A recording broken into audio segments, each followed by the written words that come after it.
উত্তর দিনাজপুরের কালিয়াগঞ্জে কৃষক সভার উদ্যোগে অনুষ্ঠিত হলো ধিক্কার মিছিল ও পথসভা। জ্যোতি বসু ফাউন্ডেশনের অর্থ সংগ্রহের সময় কৃষক সভার রাজ্য সম্পাদক পরেশ পাল এবং রাজ্য কাউন্সিলর সদস্য তাপস সিনহার ওপর হামলার অভিযোগকে কেন্দ্র করে এই কর্মসূচির আয়োজন করা হয়।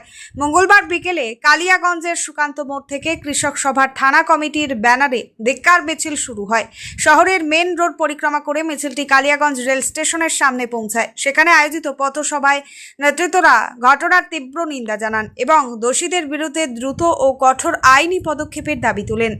এই কর্মসূচিতে উপস্থিত ছিলেন কৃষক সভার থানার সম্পাদক গোপেশ্বর বর্মন, জেলা সম্পাদক মণ্ডলীর সদস্য দিলীপ দাস, শ্যামল বর্মন, গোপাল দাস সহ সংগঠনের একাধিক নেতাকর্মী। কৃষক সভার অভিযোগ, রাজ্য সম্পাদক পরেশ পাল ও রাজ্য কাউন্সিলর সদস্য তাপস সিনহার ওপর বিজেপির সমর্থিত দুষ্কৃতীরা হামলা চালিয়েছে। যদিও এই অভিযোগের বিষয়ে বিজেপির পক্ষ থেকে তাৎক্ষণিক কোনো প্রতিক্রিয়া পাওয়া যায়নি। পথসভা থেকে নেতৃত্বরা বলেন, গণতান্ত্রিক আন্দোলনের ওপর এই ধরনের হামলা কোনোভাবেই মেনে নেওয়া যায় না। ভবিষ্যতে এমন ঘটনার পুনরাবৃত্তি রুখতে প্রশাসনের কাছে দোষীদের দ্রুত গ্রেপ্তার ও কঠোর শাস্তির দাবি জানান তারা। উত্তর দিনাজপুর থেকে শুভঙ্কর আচার্যের রিপোর্ট, A1 নিউজ বাংলা। আপনাদের আজকে কি কারণে এই পথসভা এবং বিক্ষোভ মিছিল? আমাদের বিক্ষোভ মিছিলের মূল কারণ হচ্ছে যে একটা গণতান্ত্রিক দেশে আমরা রাজনীতিগতভাবে মত প্রকাশের অধিকার, রাজনৈতিক কর্মকাণ্ডের অধিকার আছে। আমাদের কলকাতায় জ্যোতি বসু ফাউন্ডেশন একটা রিসার্চ ইনস্টিটিউট হচ্ছে, তার কালেকশনের জন্য আমাদের রাজ্য সম্পাদক কমরেড পরেশ পাল তিনিও সে কালেকশনে গেছে জনগণের অর্থ সংগ্রহ করতে।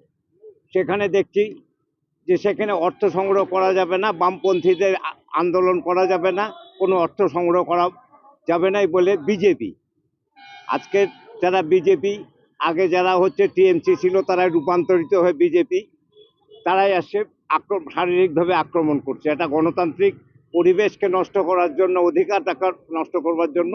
তার জন্যে আমরা গোটা রাজ্যব্যাপী কৃষক সভার এই সম্পাদকের উপর আক্রমণের তীব্র যেমন নিন্দা করছি, তেমন হচ্ছে সেই দোষী ব্যক্তিদের তাদের উপযুক্ত শাস্তির দাবি আমরা করছি।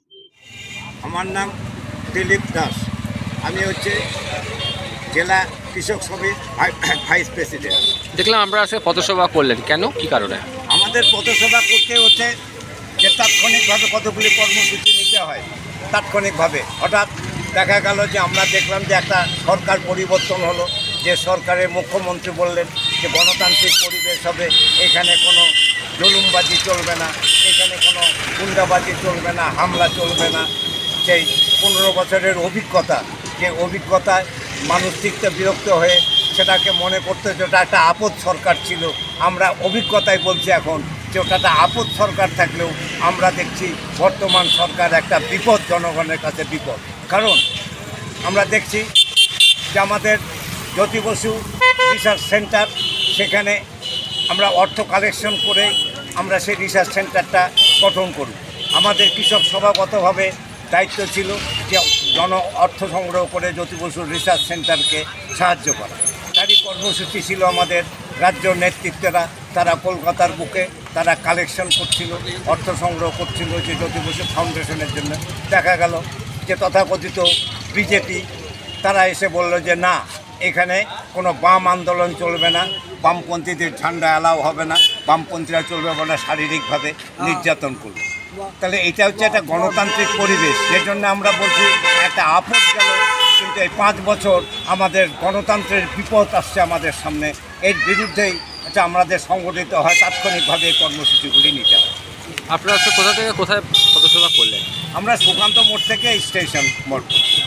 এটা একটা প্রতিবাদ মিছিল, মানুষকে ওয়াকিবহাল করতে।